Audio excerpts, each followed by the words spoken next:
पाटणे गेले आहेत.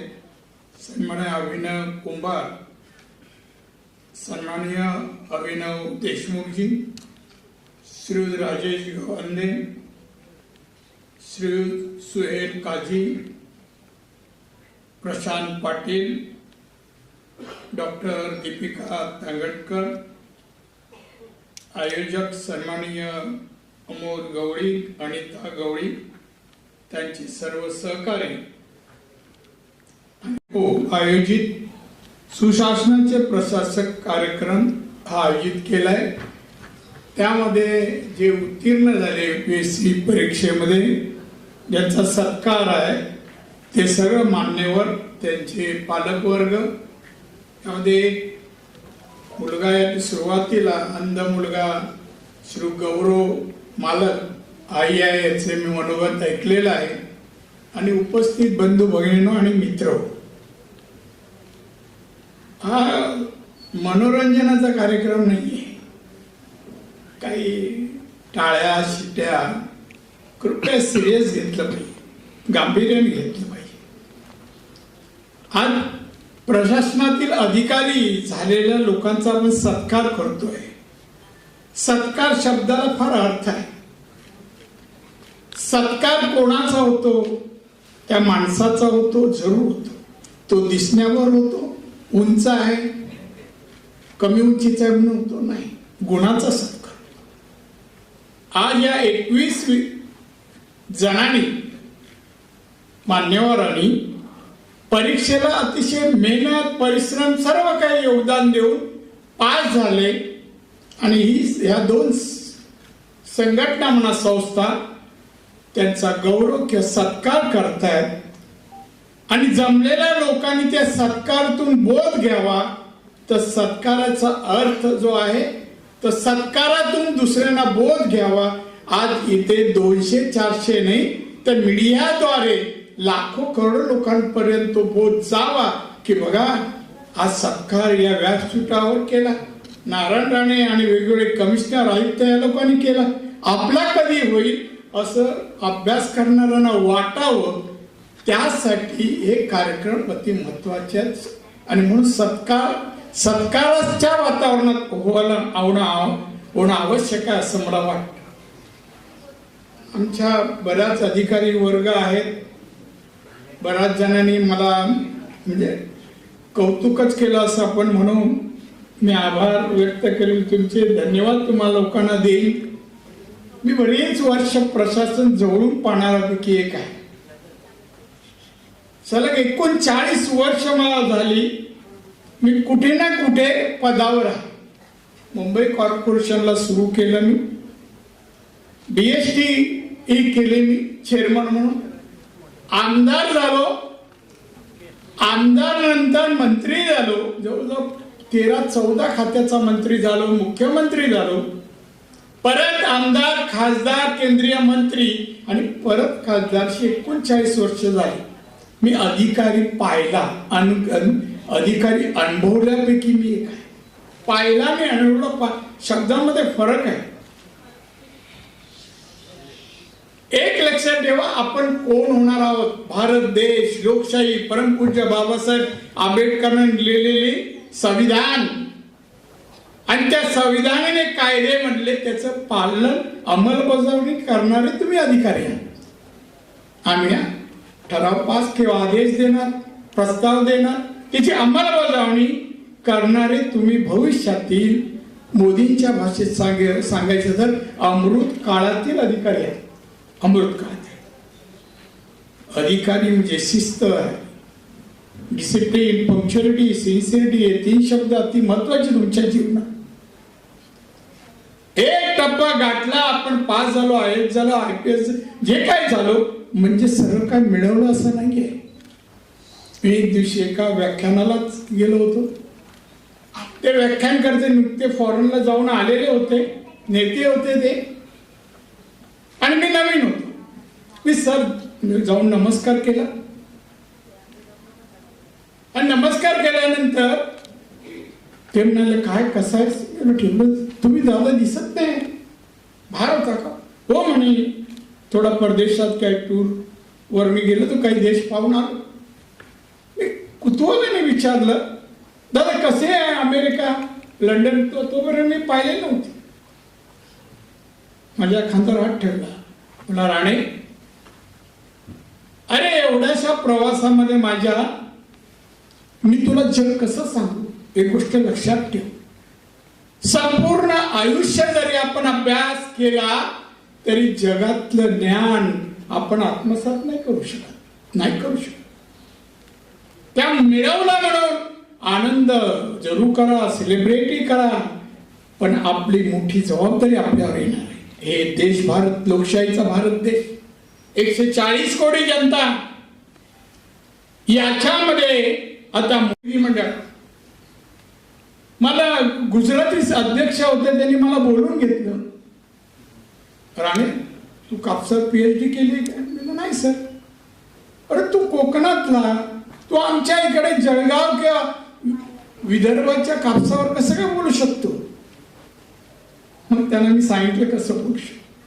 3 दिवस मी नागपूरला जाऊन राहिलो, 3 दिवस. 2 एक्सपर्टने बोलवलं. मी साहेब मला या विषयावर बोलायचं आहे आणि मला तुम्ही सांगा, कापसाच्या जातीपासून सांगा, कपड्यापर्यंत सांगा सर. आणि ऐकून घेतलं आणि मग दुसऱ्या दिवशी सभागृहात बोल. तुमचं अभिनंदन मी करतोय आणि त्याचबरोबर तुम्हाला शुभेच्छाही देतोय. कर्तृत्ववान अधिकारी माझ्या देशाला हवे आहे, माझ्या देशाला हवे आहे.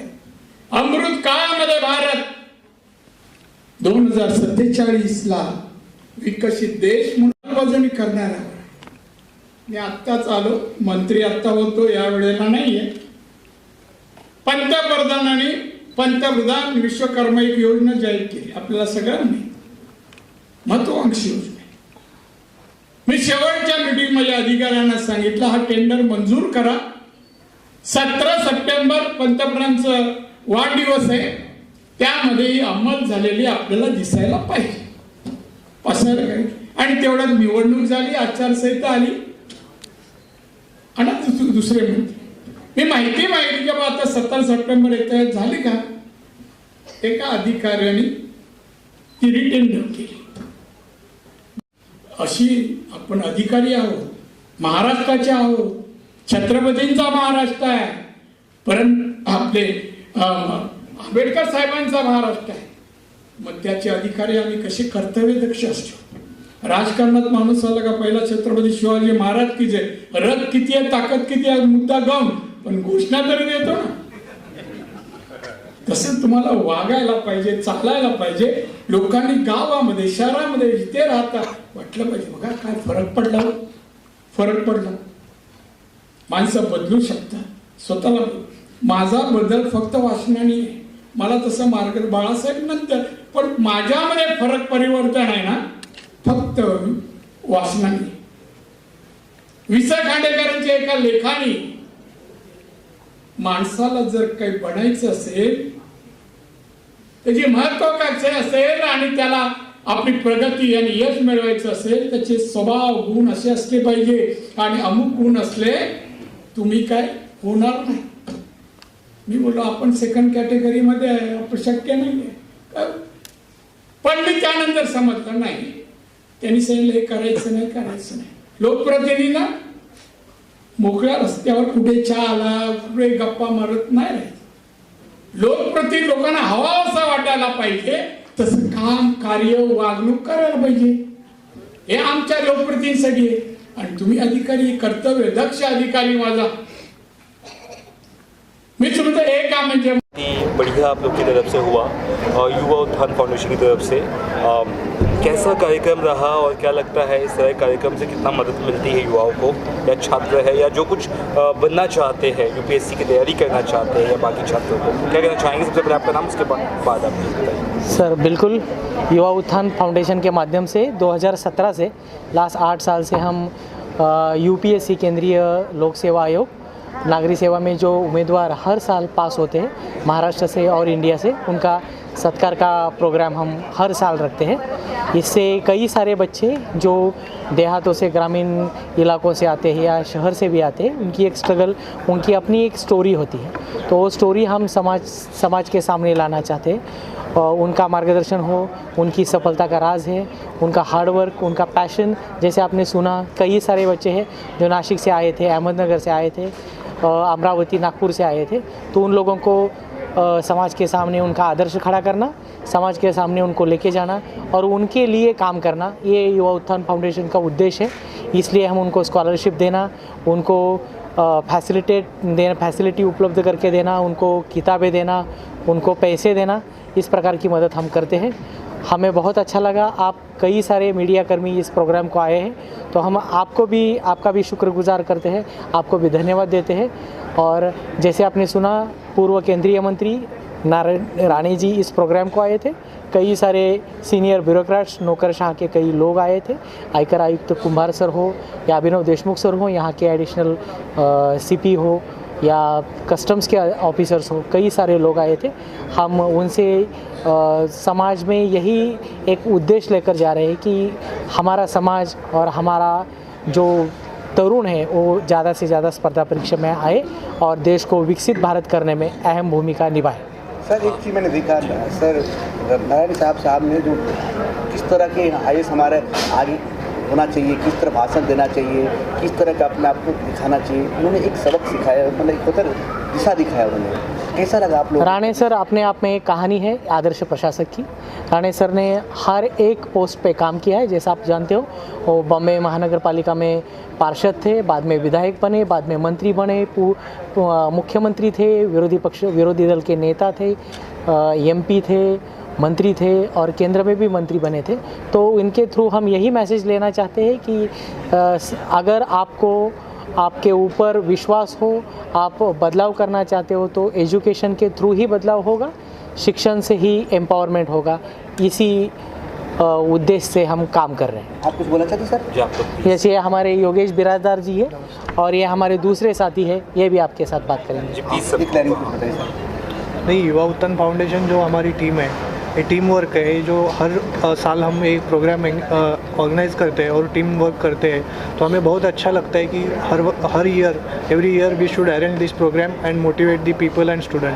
धन्यवाद। सब व्हाट्स टेक ऑन दिस मैं मराठी में बात करना चाहता चलिए म्हणजे युवा उत्थान फाउंडेशनच्या द्वारे जे UPSC अपेअरिंग कॅन्डिडेट्स आहेत त्यांचं मनोबल आपण जास्त स्ट्रॉंग करायची आमची इच्छा आहे आणि त्यांच्या स्टोरीजमधून अजून जे अपेअरिंग स्टुडंट्स आहेत त्यांच्या स्टोरीजमधून मोटिवेशन मिळून त्यांना एक फॅसिलिटी आपण उपलब्ध करून देतो। Thank you sir. जय महाराष्ट्र। Thank you. आप सभी खाने का इंतज़ाम किया है।